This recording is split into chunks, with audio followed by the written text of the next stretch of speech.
Revolution. Hello, everyone. Welcome to the Revolution 250 podcast. I'm Bob Allison. I chair the Rev 250 advisory group. I also teach history at Suffolk University. We are a consortium of 75 or so organizations in Massachusetts planning commemorations of the beginnings of the American Revolution. And today we're going to talk about one of the most important years in the Revolution, the year 1774.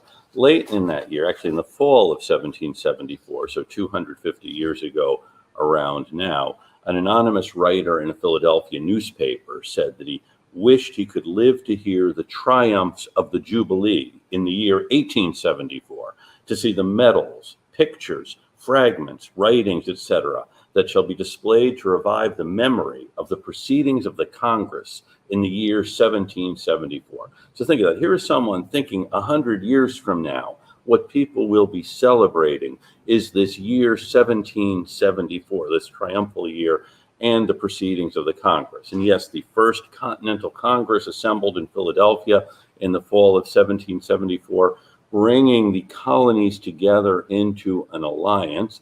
In 1774, no one knew how this was going to go. What would be the outcome of it? We now know the outcome is the independence of the United States, but that's not something that they knew. And how did we get to this moment? You know, in many ways, 1774 is more important as a formative year than the years when great things happened that we know about, Lexington and Concord and Bunker Hill in 1775, the evacuation of Boston and Declaration of Independence in 1776. 1774 is really when we see this revolution happening in the minds of people as they're determining how they will be governed.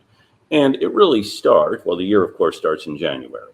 And this is the aftermath of the destruction of the tea in Boston Harbor. And when Parliament hears about this, Parliament is fed up with Boston. And so Parliament starts passing laws to punish Massachusetts, closing the port of Boston, suspending the government of Massachusetts. And the hope in Parliament is this will isolate those wacky New Englanders and get the other colonies to stop supporting them.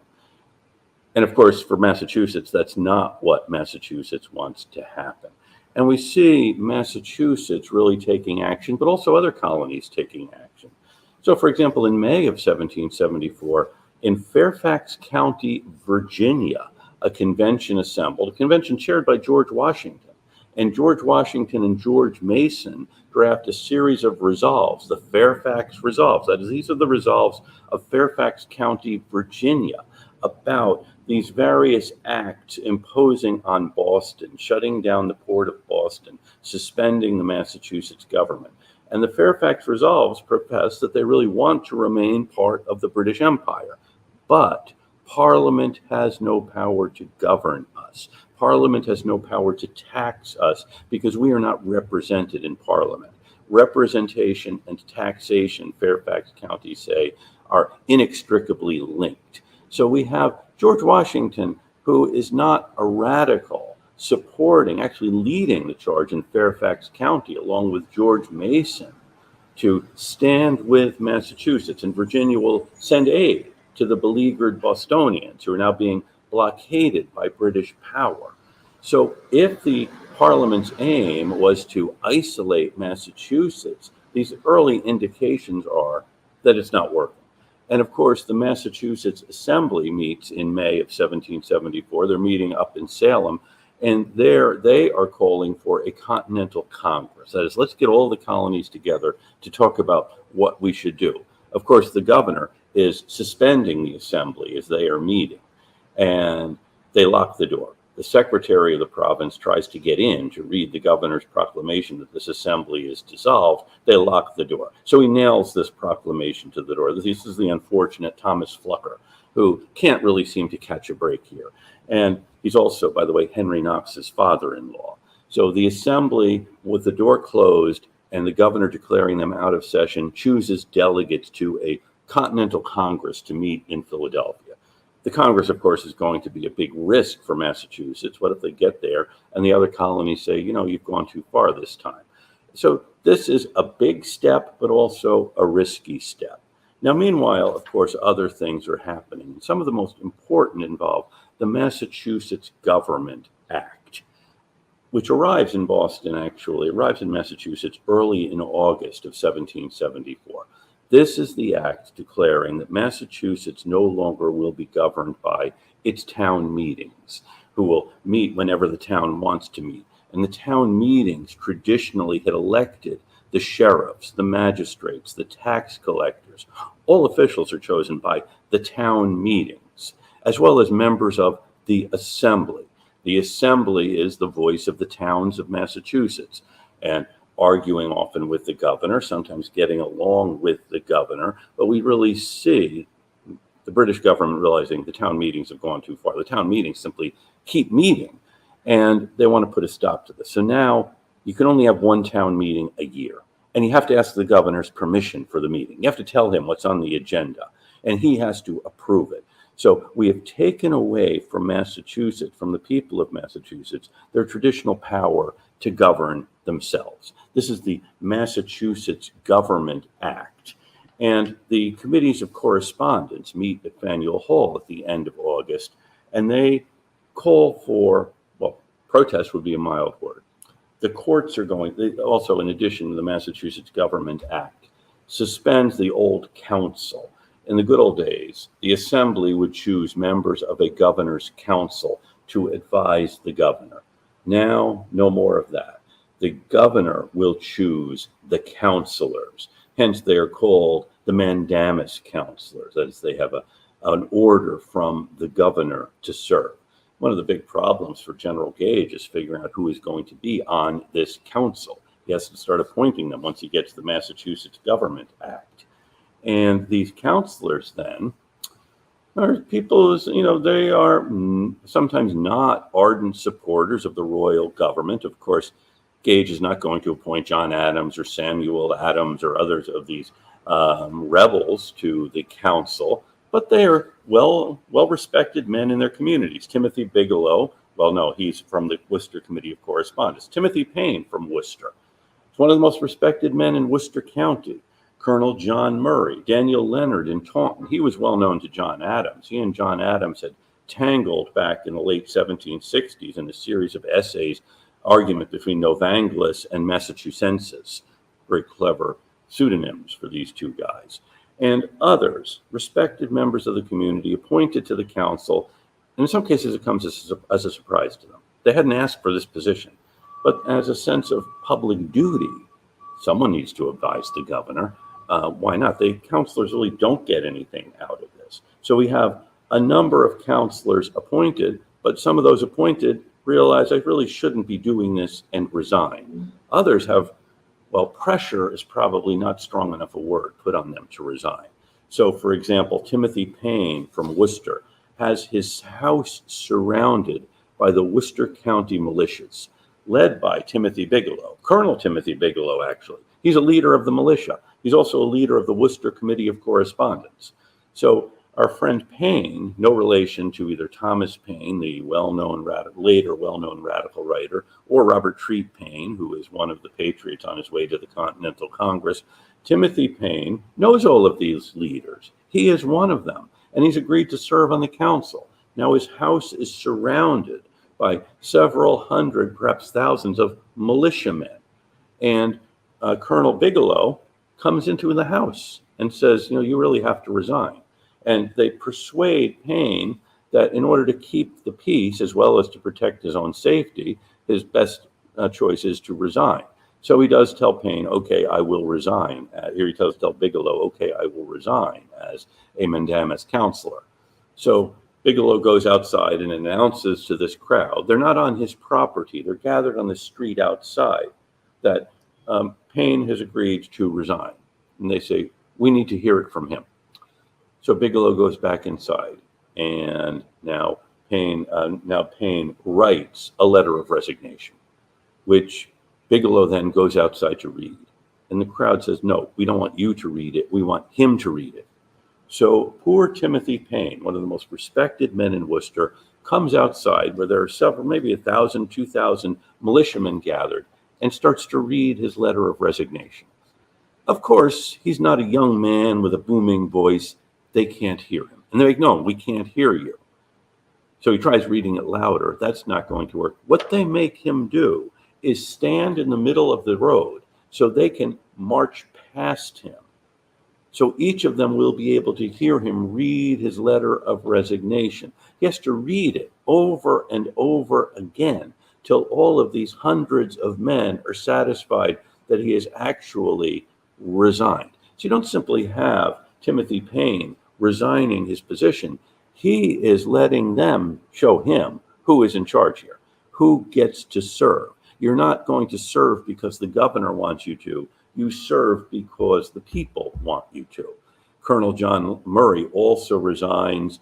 And you have these resignations. By the way, in the spring, we had similar actions against judges. This was after the British government had said, we will pay the judges in Massachusetts. And judges then had been forced to resign. Some of them apologized. Actually, Thomas Hutchinson's brother, Foster Hutchinson, apologizes to his brother that he had to resign. And he says, it was all I could do to protect my home and family. Remember, his brother, Thomas Hutchinson, had had a mob destroy his house back in 1765. And now Foster Hutchinson, his brother, is, according to Thomas Hutchinson, caving into the mob. So we have in the various parts of Massachusetts, the militia and others, people who had been in power before under the old charter, now asserting their rights to continue governing themselves. Now, Gage had called the assembly to meet in Salem in early October. Again, the old assembly now is being changed under the new Massachusetts Government Act. We have the assembly still elected by the town meetings, which Gage allows to happen. The meetings that actually happened in the spring, they had chosen representatives to this to this general court, to the assembly. They're going to meet in Salem. Gage, as September is rolling around, begins to have second thoughts about that. We'll get to that in a minute. Meanwhile, Gage is also very much worried about the colonists arming themselves. I mentioned that the militia is the group surrounding our friend Payne's home. And Gage knows if there is a war, these people do have weapons. We want to take gunpowder away from them. So early in September, he sends an expedition up to one of the powder houses near the Mystic River and somewhere in what's now the borderland between Medford and Somerville. He sends a very quick expedition up to the powder house. They seize the ammunition that's being stockpiled there and take it, put it onto boats, take it down to Castle Island, where it will be in safekeeping. This seems like a prudent move. You know someone is arming against you. It seems prudent to try to prevent them from using those arms. And there is some dispute. Gage could claim legally, maybe the powder actually belonged to the province and not to the towns. Of course, the towns see this differently. Now, rumors spread the next day that in seizing the powder, some brave colonists had resisted and had been killed by the troops. Absolutely not true, but still doesn't stop rumors from spreading. Even in this era before Twitter or X and Instagram, rumors do spread. And the next day, that is September 2nd, some 3,000 or 4,000 militiamen from Middlesex County gather on the Cambridge Common. You know, it's not just by chance that 3,000 or 4,000 militiamen gather. There had been some coordination of this. And what they are planning to do is march into Boston to get the powder back. Now think about that. Boston now is occupied by the British Army. And there also are British warships in the harbor. These 3,000 or 4,000 troops are going to march from Cambridge into Boston to seize this powder, which they claim is rightfully theirs. This is really marking a shift in thinking. You know, surrounding Payne's house in Worcester, he's a local guy. Now we're actually talking about attacking the provincial government. Abigail Adams wrote to her husband that there's an apprehension of an immediate rupture. Joseph Warren, and as the Adamses and Payne and Hancock are on their way to the provincial Congress, Warren is emerging as the real leader of the what will become the provincial Congress and then the committees of safety. He says the generous spirit of our ancestors seems to have revived beyond our most sanguine expectations, as Massachusetts citizens recognize that they have a right to determine for themselves under what government they will live hereafter. And Ezra Stiles, who is a congregational minister living in Rhode Island, later he becomes president of Yale, says that New England is ready to fight for their liberties. We see this in September of 1774. And this is, by the way, also at the moment when the Suffolk County Convention is going to meet. But meanwhile, we will talk a lot about conventions and meetings and passing resolutions. Let's talk about some action here on Cambridge Common. These 3,000 or 4,000 guys prepared to march into Boston to get the powder. Well, fortunately, I have to say cooler heads prevail. Living in Cambridge, not far from where all of this is happening, is a gentleman named Thomas Oliver. Oliver is no relation to the other Olivers who had been brothers-in-law of Thomas Hutchinson. One was the secretary of the province, Andrew Oliver. The other, Peter Oliver, had become the chief justice, and Peter Oliver was the only judge who refused to resign after the crown was going to start paying him a salary. And for that, Judge Oliver had been impeached by the assembly, but the governor's council didn't recognize that the assembly could impeach Judge Oliver. So you have the name Oliver well known. This particular Oliver is a mild-mannered, public-spirited gentleman living in Cambridge. And Thomas Hutchinson, after all of that trouble in 1773 and 1774, had wanted to go to England to plead his case. The problem Hutchinson had was that the lieutenant governor had died. Andrew Oliver had become the lieutenant governor and died. There's no lieutenant governor. And Hutchinson knew, if I leave for England, that means the assembly, the body really controlled by Samuel Adams, will be running the show. He had to have a lieutenant governor in place so he could safely leave. And his choice is Thomas Oliver. And Oliver was surprised to get the appointment. He wasn't expecting it, really didn't want it. He knew this is a thankless task. But again, public spirit, he does feel he needs to fill in this important post. So Thomas Oliver is the lieutenant governor, and then General Gage arrives at the end of May, early June. So lieutenant governors, by the way, don't really have a lot to do. They didn't have a lot to do back in 1774. They don't have a lot to do today.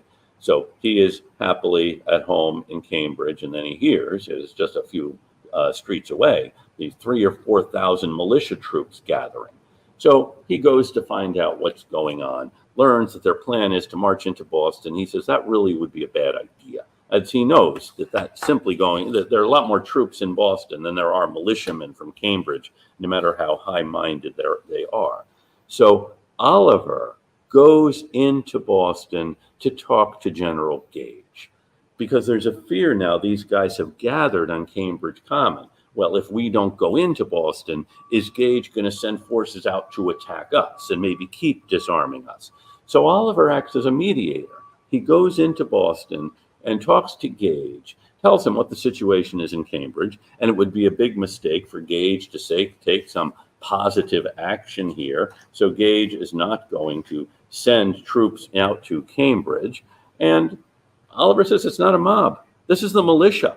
It's the Middlesex County militia. These are men who are serving under their civic obligations. They've elected their officers. They're organized, and technically they're under the command of the governor when they're called into action.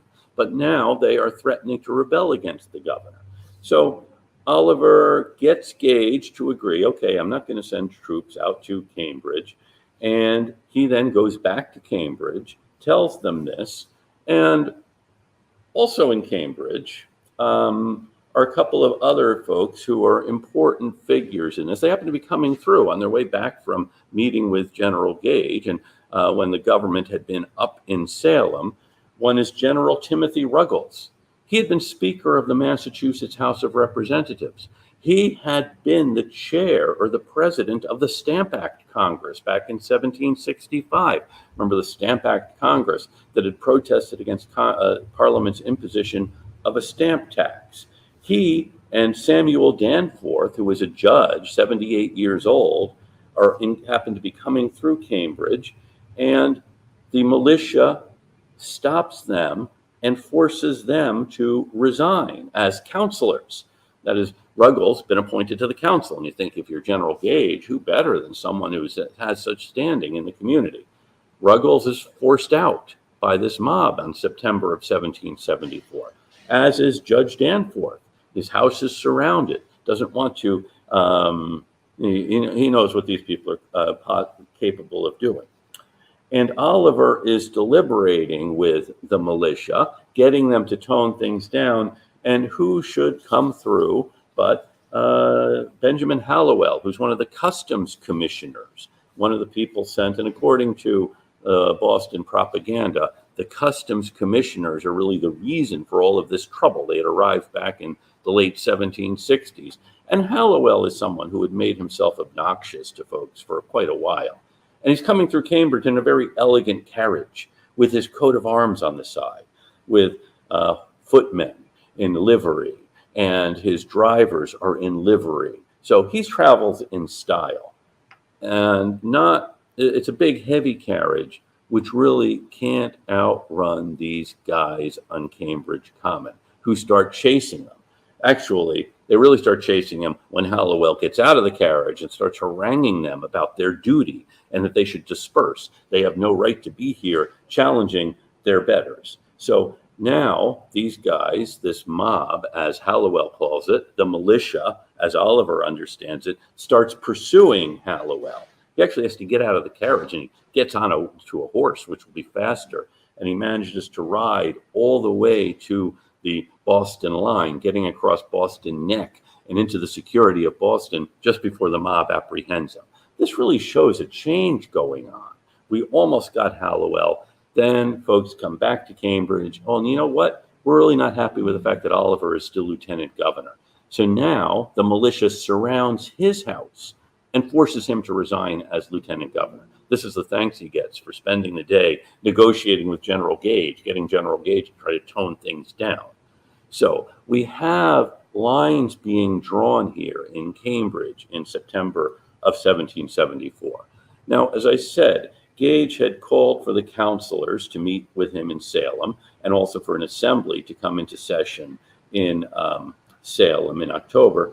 He informs Lord Dartmouth, the Secretary of State for American Affairs, that he really can't have the councilors meet in Salem.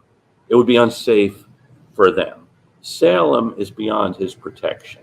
He still has this, most of the members of the council actually had already resigned under pressure. That is, they faced more pressure at home than they would traveling to Salem to meet. And at the first meeting of the council, which does meet in Boston, they tell Gage, you really should not send your troops out of Boston. It would be unsafe for British soldiers to march anywhere in the province beyond Boston where they are under this protection. And they also say, and he says, well, is there any place I can send them to put down this unrest? And these guys know Massachusetts. They say no. And by the way, they're not in support of the Patriots. But they say the unrest is so widespread, you really can't determine where troops should go. So things really do seem to be getting out of control here in the fall of late summer and early fall of 1774. In Barnstable, the Barnstable County Court is going to meet in September of 1774, and presiding over the Barnstable County Court is James Otis Sr., the father of James Otis the Patriot, Mercy Otis Warren, and Nathaniel Freeman of Sandwich leads 400 men to the Barnstable Courthouse to tell Otis he cannot convene a session of the court. And Otis had refused the salary the Crown offered. He stands with these patriots. He tells Freeman, it is my duty to tell you to disperse. And Freeman tells Judge Otis, you have done your duty, Your Honor. We will continue to do ours, which is to occupy the courthouse and to prevent it from meeting. So we really see in this moment citizens taking up arms, closing down the institutions of government.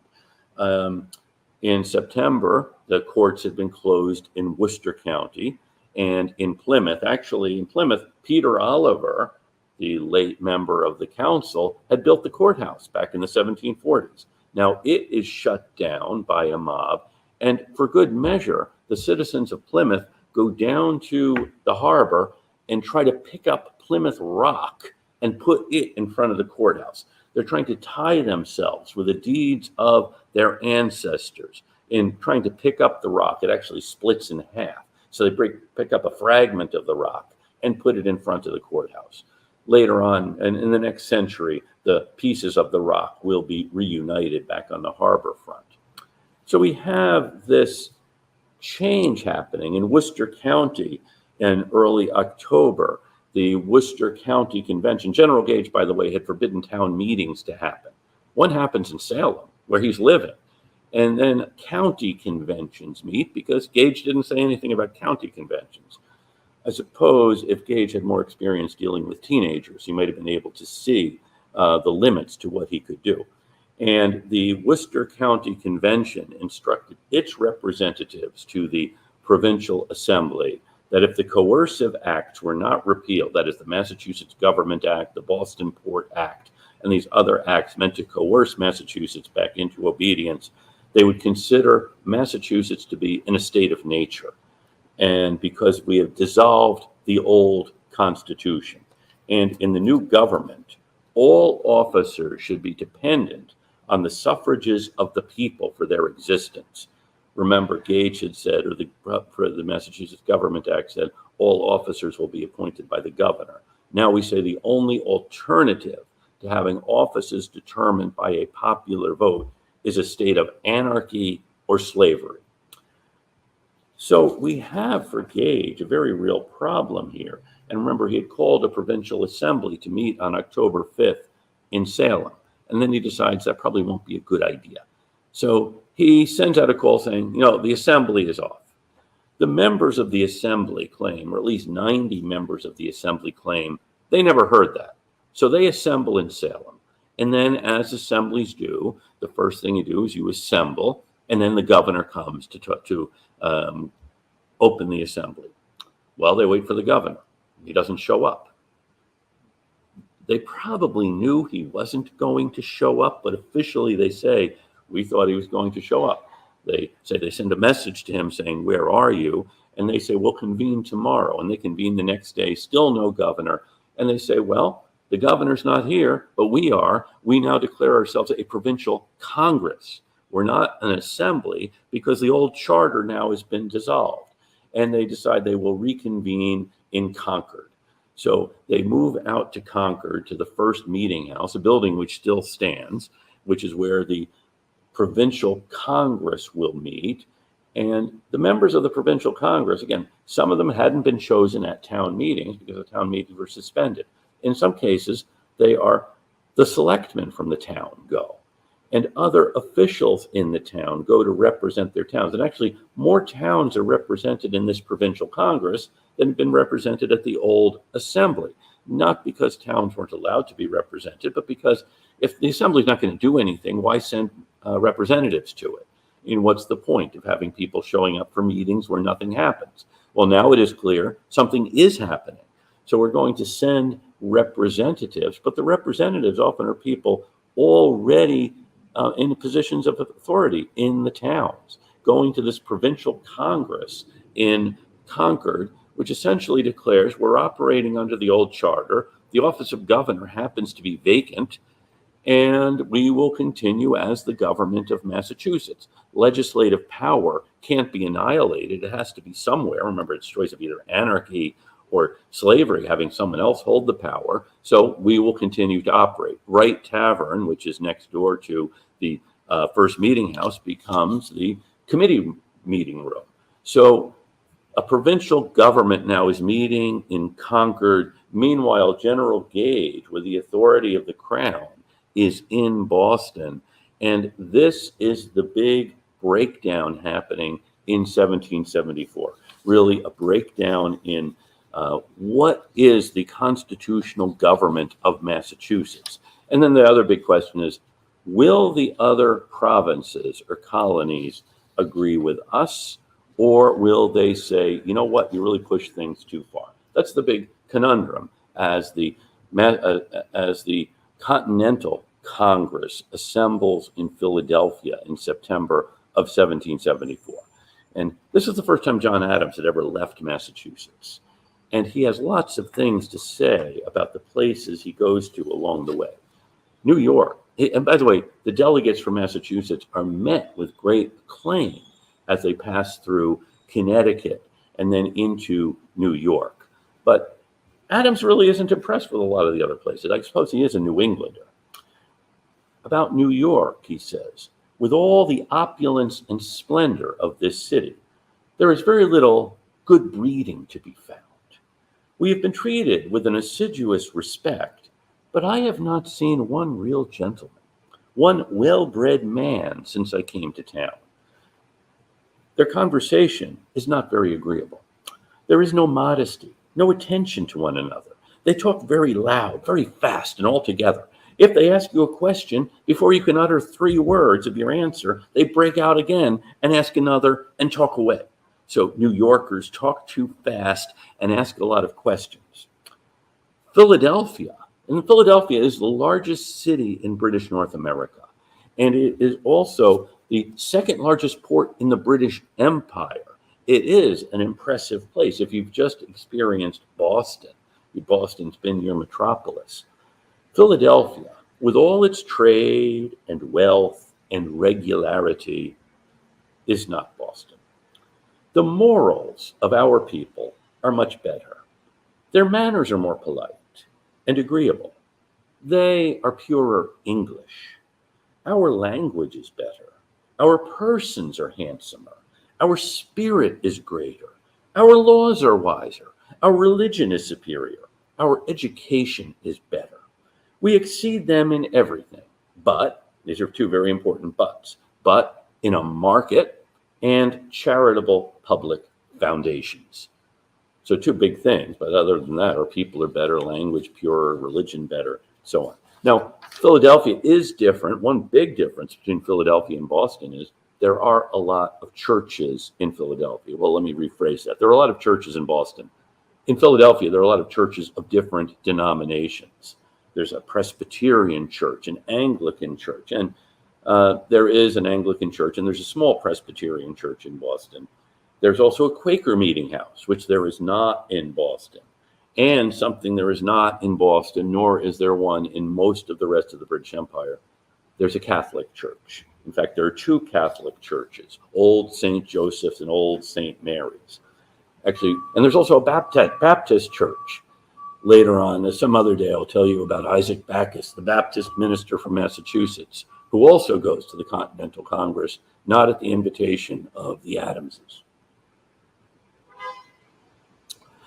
In one of the first real crises for the convention, or the Congress, Congresses typically begin with an opening prayer.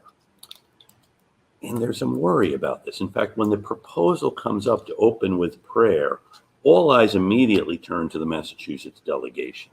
We know what narrow-minded Congregationalists they are.